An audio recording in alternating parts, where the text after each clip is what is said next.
이런 거 먼저 예상하면서 시작하는 사람 없어요. 잘 되길 바란단 말이에요. 하는 일마다, 계획하는 일마다, 계획하고 실행하는 일마다 잘 되길 바라요. 그게 형통이에요. 성경에서 말하는 형통이라는 거를 보니까 형통이 다른 의미가 아니고 성공이에요. 성공. success. 성공. 또 계획한 것을 이루는 것. 그것이 바로 형통인 것입니다. 저는 오늘 2013년 첫 해를 시작하면서 첫 주일예배를 드리면서 참 우리 은혜교회 모든 성도님들 가정마다 그리고 오늘 첫 예배를 함께 드리는 여러분들이 참 풍원의 꿈을 안고 힘든 공복이긴 하지만은 이제 첫 발을 내딛었는데 그 모든 일들이 계획한 대로 다 형통하기를 바라는 마음에서 오늘 이 말씀을 함께 나누겠습니다. 그 옛날에 어떤 한 스님 한 분이 먼 마을로 탁발을 나갔다고 그래요. 탁발을 아마 시주하고 이제 그런 걸 얘기하는 것 같아요. 근데 날이 저물었기 때문에 절로 돌아가지 않고 한 양반집에서 머무르게 되었답니다. 양반집 사랑방에 머무르는데 그 이튿날 아침에 이 스님이 주인하고 하인이 대화하는 마당에서 대화하는 얘기를 이렇게 들었어요. 보니까 이제 주인이 그 하인을 부릅니다. 예, 마당새야. 그러니까 마당새가 예, 주인님하고 따로 나오더니 대화가 시작돼요. 그래서 그 주인이 그 양반이 그 종에게 한 가지를 지시했어요. 윗마을에서는 박첨지가 어젯밤 죽었다더라. 예, 그러면 그 박첨지가 과연 지옥에 갔는지 천국에 갔는지 좀 알아보고 오거라. 그렇게 얘기를 했어요. 그랬더니 이 마당새가 말이죠. 예 하더니 쪼르르 나가는 거예요. 스님은 그 얘기를 듣고 참 알 수가 없었습니다. 일평생을 연불과 참선수행을 했지만 죽은 사람이 극락으로 가는지 지옥으로 가는지 도저히 알 수가 없는데 이 마을에 사는 저 영감이 어떻게 저런 소리를 하는지 참 이해가 되지 않았습니다. 그런데 얼마 있다가 이 마당새가 다시 돌아오더니 주인에게 아뢰는 거예요. 주인이 다녀왔습니다. 그러더니 지옥에 갔습니다. 그러는 거예요.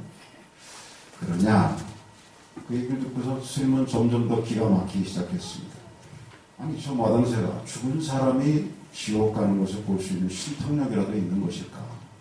궁금증을 이기지 못하고 있는데 이 주인이 또 마당새에게 지시를 합니다.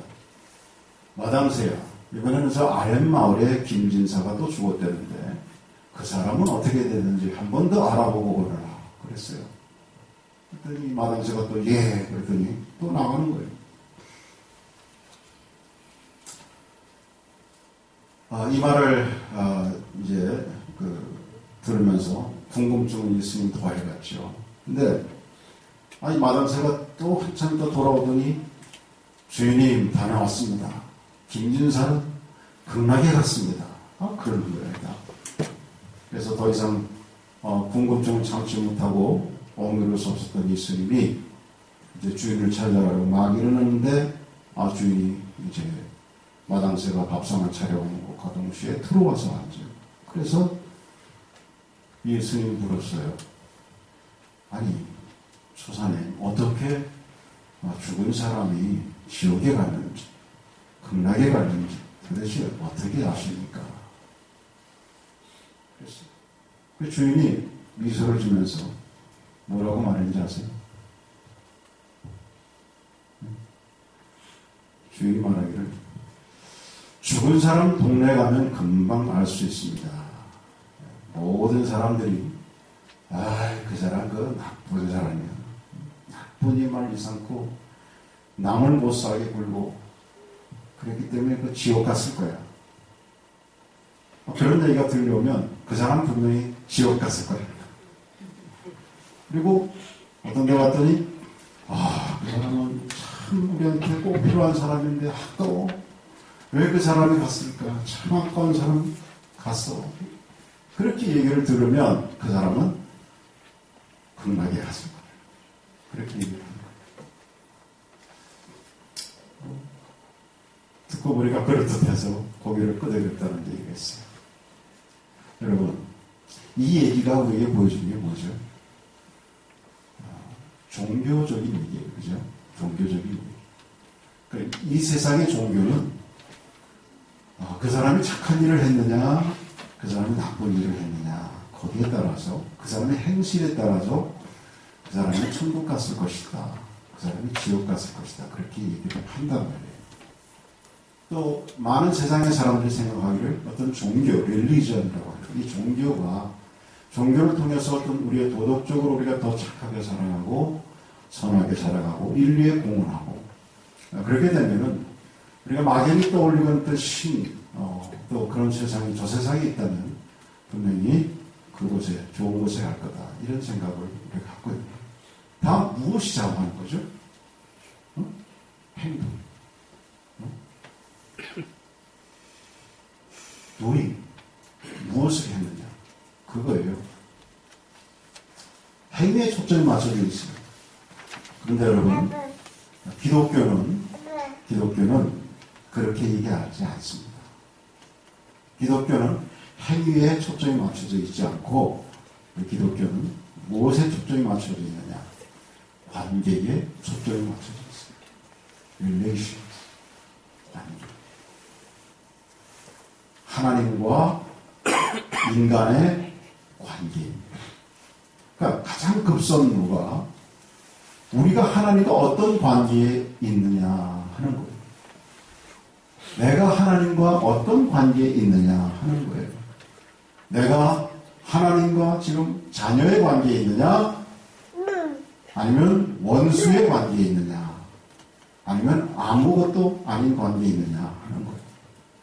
근데 아시는 분 아시는 또 모르시는 분도 상관없이 사실은 우리에게 아무것도 아닌 관계라고는 이 세상에 존재하지 않아요. 성경에 보시면 하나님과 자녀의 관계에 있든지 아니면 원수의 관계에 있든지 그렇다는 거예요. 여러분 저는 오늘 왜 이거를 던지라고 말씀을 드리냐면 오늘 제가 여러분에게 말씀을 드리려고 하는 이 형통의 문제도 doing, 우리가 무엇을 하느냐에 있지 않고 관계를 전제하고 있다는 것 때문에 이 말씀을 드리는 거예요. 여러분이 진정으로 이 땅에서 형통의 삶을 살아가기 원한다면 하나님의 관계, 하나님과 여러분의 관계가 먼저 전제가 되어 있어야 됩니다. 여러분은 하나님의 자녀입니다. 여러분 있습니까? 여러분 자녀입니다. 또 그게 아직 받아들이지 않고 처음 들어보는 분들도 성경에 보면 하나님은 이 세상 사람을 참 사랑하신다. 그렇게 되어 있어요. 여러분이 하나님이라는 존재를 모르셔도 하나님은 여러분을 정말 사랑하신다고 성경은 분명히 말씀하고 있어요. 사랑하시는데 얼마큼 사랑하시냐면 자신의 모든 걸 다 주기까지 사랑하신다고 했어요. 자신의 생명, 하나님의 모든 생명을 다 주기까지 사랑해 주신다고 했어요. 그래서 하나님이 우리를 사랑하셔서 그분이 이루시기 원하는 것이 뭐냐면 관계예요. 아무것도 아닌 관계. 여러분이 볼 때 그렇죠? 원수의 관계에서 그걸 돌이켜서 이제는 여러분과 하나님과 사랑의 관계를 맺어주기 위해서 즉 내가 너희의 아버지다. 내가 너희의 모든 삶을 책임져주고 한없이 사랑을 베풀기 원하는 아버지다. 너희가 자녀를 알아야 된다. 깨달아야 된다. 그거예요. 그러니까 기독교는 이제 소위 교인이다, 성도다, 크리스찬이다 말하는 사람들은 뭐 어떻게 비춰질지 모르지만 이 세상에 착한 일을 하는 사람들이 크리스찬 그게 아니에요. 뭐 사실 요즘 세상에 또 뭐 크리스찬을 착한 사람 하는 사람 그렇게 보지 않는 사람들도 너무 많아요. 그죠? 뭐 그냥 뭐 크리스찬은 셀피시하고 뭐 적선적이고 자기들만 알고 뭐 이렇게 얘기하는 분도 많이 있지만 어쨌든 그러나 많은 사람들이 크리스천은 착한 일을 하는 사람 그렇게 보고 있지만 그것도 확실하게 다 맞는 얘기는 아니거든요. 그러면 크리스천은 뭐냐? 하나님 아버지와 자녀의 관계가 확실하게 맺어진 사람을 크리스천이다. 그렇게 봅니다. 여러분 우리가 2013년에 정말 성경에서 정의하는 이 석세스, 어떤 성공의 삶, 형통의 삶을 살려면 하나님과의 관계가 중요합니다. 여러분 하나님의 자녀인 걸 믿으시기 바랍니다. 여러분이 하나님의 자녀가 아직 무엇인지 모르고 계시면 있다면 이 자매 한번 거기에 대해서 깊이 한번 생각해 보시기 바랍니다. 여러분 절대 보아가 아니거든요. 그래서 이 관계인데 오늘 제가 소개하려고 하는 구약에 저 이스라엘의 요셉이라고 하는 청년이 있었습니다. 그 청년이 바로 하나님과 관계가 분명한 사람이었어요. 하나님 나의 아버지요 나는 그의 자녀다 하고 하는 관계가 분명했던 청년이었어요. 아까 조금 전에 우리 현기용 집사님이 읽었던 그 성경의 내용이 바로 그 요셉을 소개하고 있어요. 거기에 보시면 형통이 뭔지를 우리에게 몇 가지를 알려주고 있는데 성경에 말하는 형통은 뭐냐? 우리는 그냥 일반적으로 생각하면 형통은 무조건 잘 되는 것, 목표한 것이 이런 것, 이걸 말하는 형통이라고 얘기하는데 진정한 우리 바이블이 성경이 우리에게 얘기하는 형통이 뭐냐? 그것을 첫 번째 보니까 하나님이 함께 하심이 형통이다. 그렇게 얘기하고 있어요. 누가 함께요? 하나님이 함께 하심. 하나님이 함께 하심.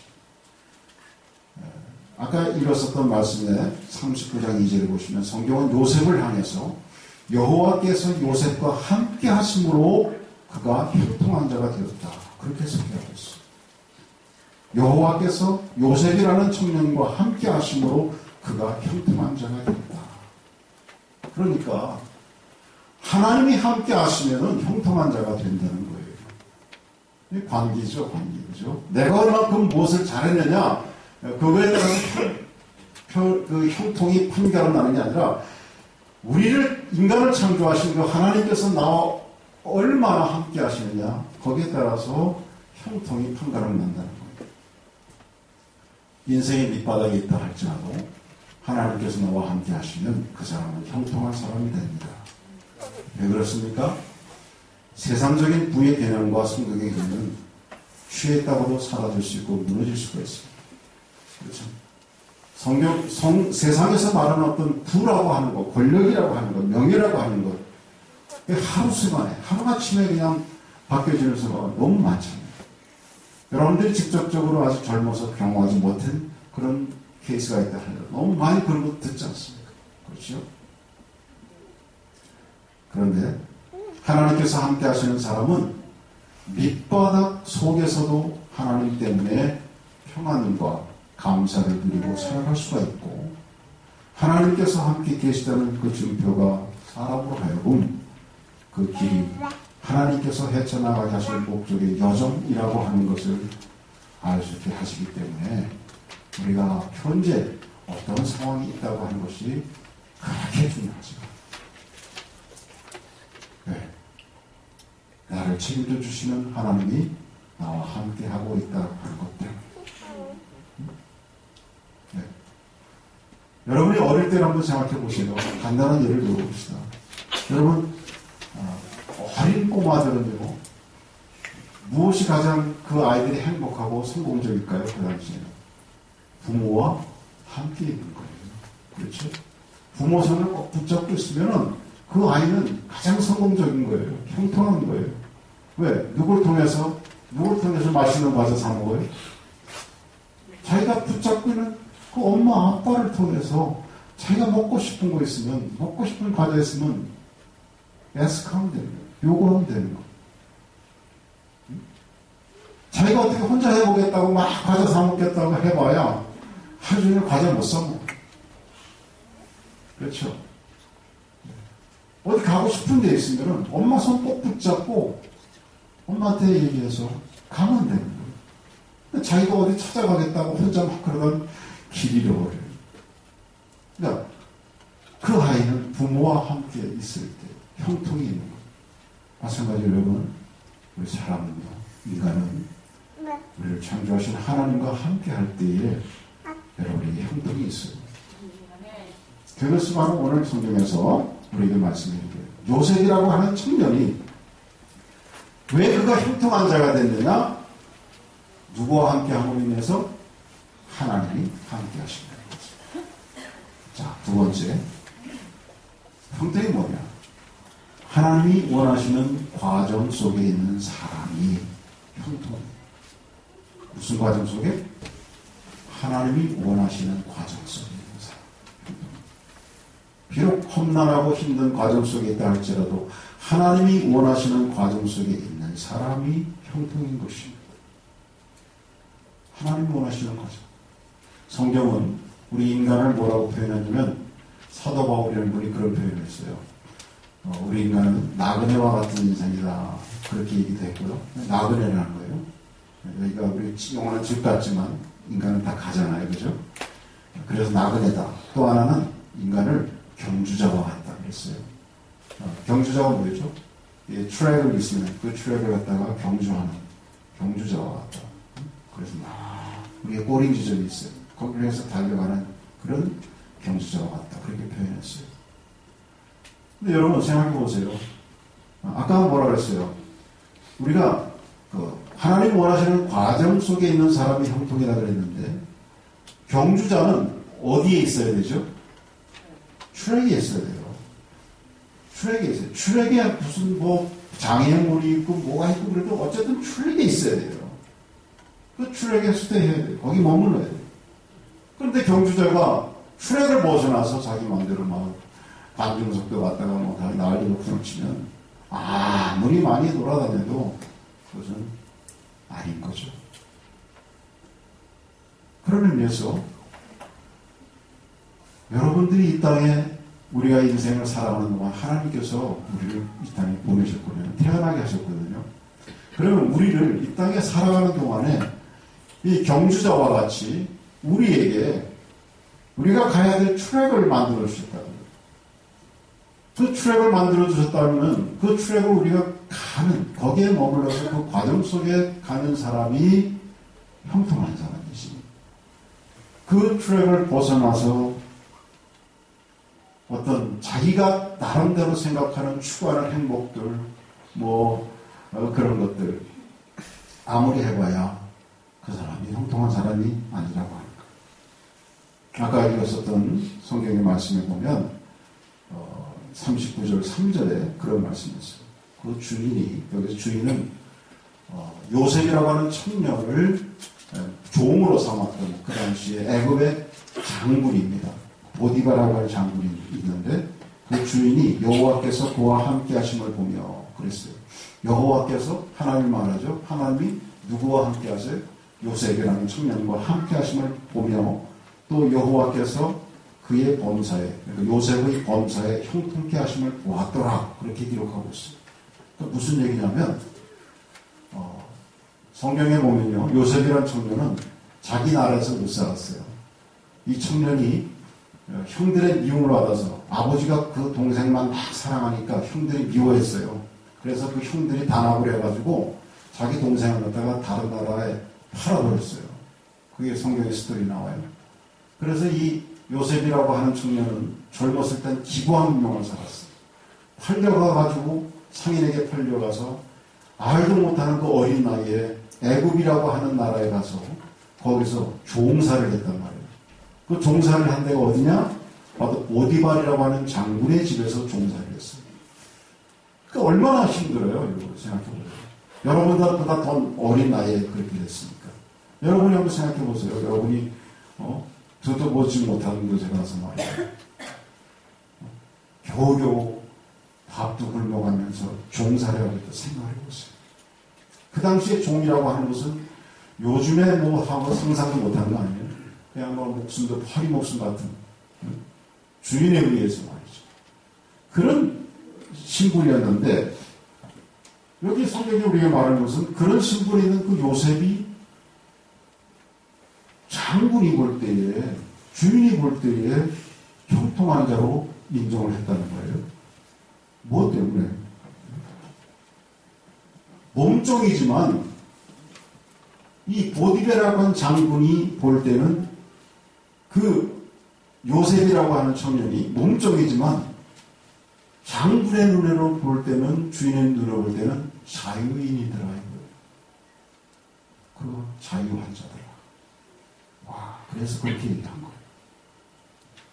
여러분, 비유를 해보면 요즘 세상에 돈은 별로 없는데 돈으로부터 자유함을 입고 살아가는 사람들이 있어요. 그렇죠? 네? 이해돼요? 내 말? 예? 근데 어떤 사람은 돈은 꽤 많아 보이는데 돈으로부터 자유하지 못하고 돈에 구속돼서 살아가는 사람도 있어요. 그렇죠? 아직 돈을 많이 벌어보지 못해서, 접해보지 못해서 잘 모르겠어요. 있다고 보면 이 땅에 그런 사람이 있어요. 마찬가지인 거예요. 이 주인 보디발이 볼 때는 요셉이라고 하는 청년이 뭐가 그렇게 지가 자기 신분이 어떤데 불쌍한 신분에 있는 처한 그런 남한테 동정받고 그래야 될 처지에 있는데 뭐가 좋아서 저렇게 아무리 봐도 그런 자유인이더라. 형통한. 그래서 오늘 이런 표현을 한 거예요. 반면에 여러분, 이 주인, 그야말로 모든 것을 다 누리고 있는, 살아가는 이 보디발 장군의 마음 상태는 어떻습니까? 자기 집의 종. 그 당시로 말하면 목숨까지도 자기가 마음대로 좌지우지할 수 있는 그런 위치에 있는 주인의 위치에서 그 종을 바라보면서 저는 형통한 자라고 말하는 이 주인의 마음 상태는 어떤 것일까? 한번 저는 생각해 봤어요. 보디발은 그 당시에 가진 자예요. 권력자예요. 아마도 그는 그럼에도 불구하고 자신을 형통한 자라고 보고 있지 않은 것이에요. 그는 권력이 있음에도 자유하지가 않아요. 그런데 종의 신분에 매여있는 몸이 이 요셉이라고 하는 청년이 그가 볼 때는 진정한 자유인이더라 그 말입니다. 진정한 자유함을 누리고 있더라 것입니다. 그래서 그는 세상 사람들이 보는 것처럼 내가 자유자가 아니라 저 친구, 내 집에 몸종인 요셉이 자유자, 저가 형통한 자라고 진정 마음속으로부터 인정하고 있는 것입니다. 그럼 오늘 이 말씀에 비춰보면 진정한 형통함이 어디에서 옵니까? 그것은 돈도 아니에요. 출세도 아니에요. 권력도 아니에요. 우리 공부하러 온 친구들에게 미안한 얘기지만 학위 취득도 아닙니다. 하나님이 원하시는 과정 가운데 있는 상태, 이것이 형통의 잣대입니다. 그러니까 여러분들이 공부하고 있는 모든 과정도, 우리 인생을 살아가는 과정도 하나님이 우리에게 말씀해 주신 경주자라고 하는 트랙을 벗어나 있는 상황 속에서는 아무런 의미가 없는 거예요. 그 트랙을 향해서 달려갈 때 공부하는 것도 다 의미가 있다 그 말이에요. 그러니까 보디발 장군이라고 하는 모든 것이 자유한 것처럼 보였던 권력자였던 그 당시에 가장 모든 것을 가진 거라고 생각했던 사람은 사실은 자유하지 못했고, 그가 진정 솔직한 마음으로 자기 집의 몸종이었던 그 청년을 바라보니까 그는 지금은 비록 몸종이고 지금은 모든 것들이 세상으로 볼 때는 아무것도 가진 것이 없는 사람처럼 보였지만 그가 하나님이 허락하신 트랙에서 묵묵히 자기 길을 가고 있더라. 그가 진정으로 자유인이더라. 그런 얘기입니다.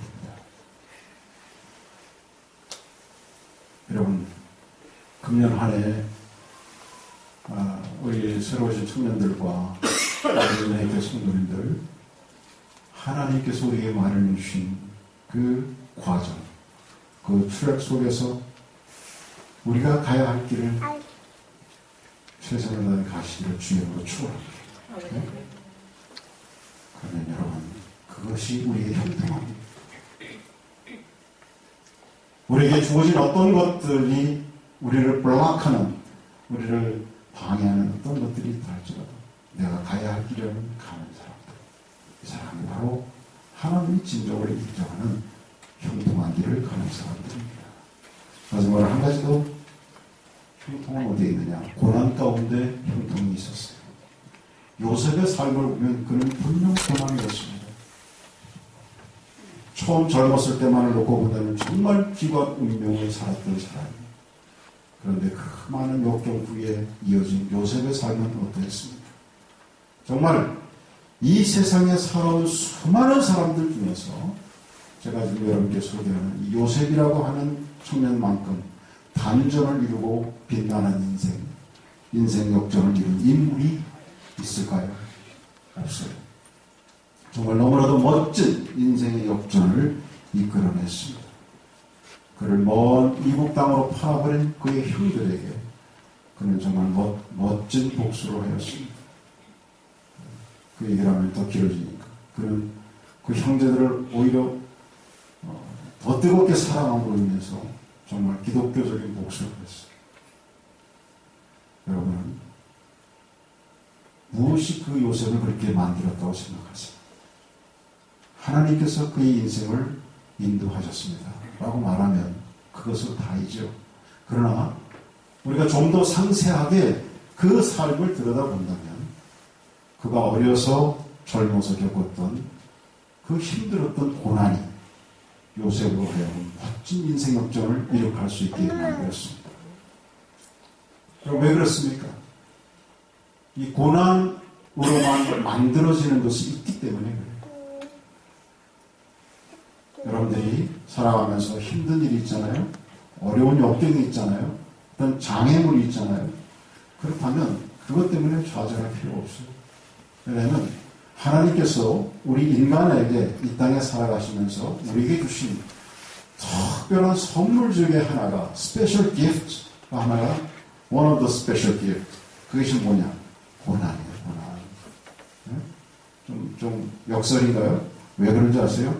그 고난은 바로 고난을 통해서 우리에게 만들어지는 게 있는데 그게 바로 뭐냐면 한번 같이 따라하십시다. 겸손. 겸손이 만들어집니다. 하나님은 이 겸손을 쓰신다고 했어요. 그 겸손은 하나님께서 연단하심으로만 만들어지게 하셨습니다. 요셉은 이 고난이 있었거든요. 정말 어려운 고난이 있었어요. 요셉 그 스스로 생각하면 종으로 살고 싶지 않았습니다. 배반당하고 싶지 않았습니다. 억울한 일을 당하고 싶지 않았어요. 부모 밑에서 마냥 사랑받고 싶은 나이에 먼 나라로 팔려가고 싶지 않았습니다. 감옥에 억울하게 가고 싶지 않았습니다. 그런데 자기 생각대로 되지 않았어요. 하나님의 뜻대로 되었습니다. 여러분, 고난이라는 게 그래요. 우리가 2013년을 살아가면서 2014년 처음 살아가면서 아우 나는 금년에 힘든 일을 겪을 거야. 그러면서 힘든 일이 금년에도 오라. 이러면서 힘든 일을 기대하면서 살아가는 사람 없잖아요. 그런데 우리의 생각대로 되지는 않아요. 예상치 않게 우리의 힘든 일도 와요. 어려운 일도 와요. 좌절도 와요. 여기 공부하러 온 학생들 공부하기 딱 오면서 나는 공부하면서 틀림없이 나는 C 학점 받을 거야. D 학점 받을 거야. 그러면서 오늘 하면서요? 아니잖아요. 전부 여러분들은 다 나름대로 나는 분명히 A뿔 받을 거야. 뭐 그러면서 왔을까요? 하다 보면 어려움도 있죠. 인생이에요. 여러분, 그러나 그런 것들이 우리에게 주는 유익이 있음을 아는 것. 그것이 바로 형통입니다. 이 고난으로 요셉은 형통한 사람이 되었어요.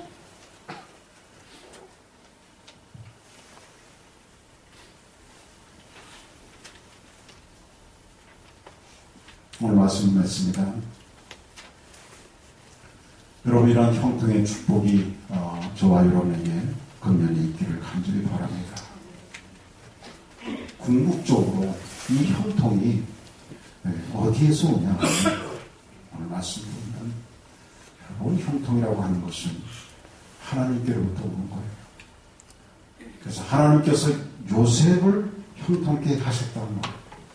오늘 성경 39장에 보시면 거기 두 가지 나와 있는 곳에도 3절에도 또 23절에도 거기에 무슨 표현을 하고 있냐면 여호와께서 그의 범사에 형통케 하심을 보았다. 또 23절의 표현 보면 여호와께서 요셉과 함께 하십니다. 여호와께서 그의 범사에 형통케 하셨더라. 그러니까 형통케 하신 주체가 누구냐? 주어가 누구냐? 요셉이 아니었습니다. 하나님이셨어요. 요셉은 무엇을 했을까요? 그러면 요셉은 하나님을 잊지 않았다. 어떤 상황 속에서도 하나님을 잊지 않았다. 그것이 바로 요셉이 하나님께서 형통케 하심을 그가 취하게 된 중요한 키포인트입니다. 저는 바라기는 오늘 2013년 시작하는 우리 모든 분에게 성도들 가정마다 이 형통의 역사가 있기를 간절히 축원합니다. 하나님 주셔야 돼요. 인간이 주는 형통이라고 하는 건 아까도 말씀드렸지만 일장 충몽, 오늘 형통한 것 같지만 어느새 내일 불통인 역사가 얼마나 많은 세상인지 모릅니다. 우리 하나님 주신 형통이 있어야 진정한 형통이에요. 우리 오늘 함께한 사랑하는 형제자매들, 여러분이 귀한 꿈을 갖고 오는 줄 아는데 여러분이 아직 하나님을 이해하든 모르든 알든 상관없이 하나님이 우리에게 주시는, 인간의 역사에 주시는, 개입하시는 그분의 형통이 있음을 아시고, 여러분이 하나님 아직 알든 모르든 하나님이 여러분들도 정말 사랑하신다는 사실을 알고 하나님과 이 관계를 한번 생각하시는 기회도 여러분의 길을 통해서 있기를 간절히 바랍니다. 기도하겠습니다.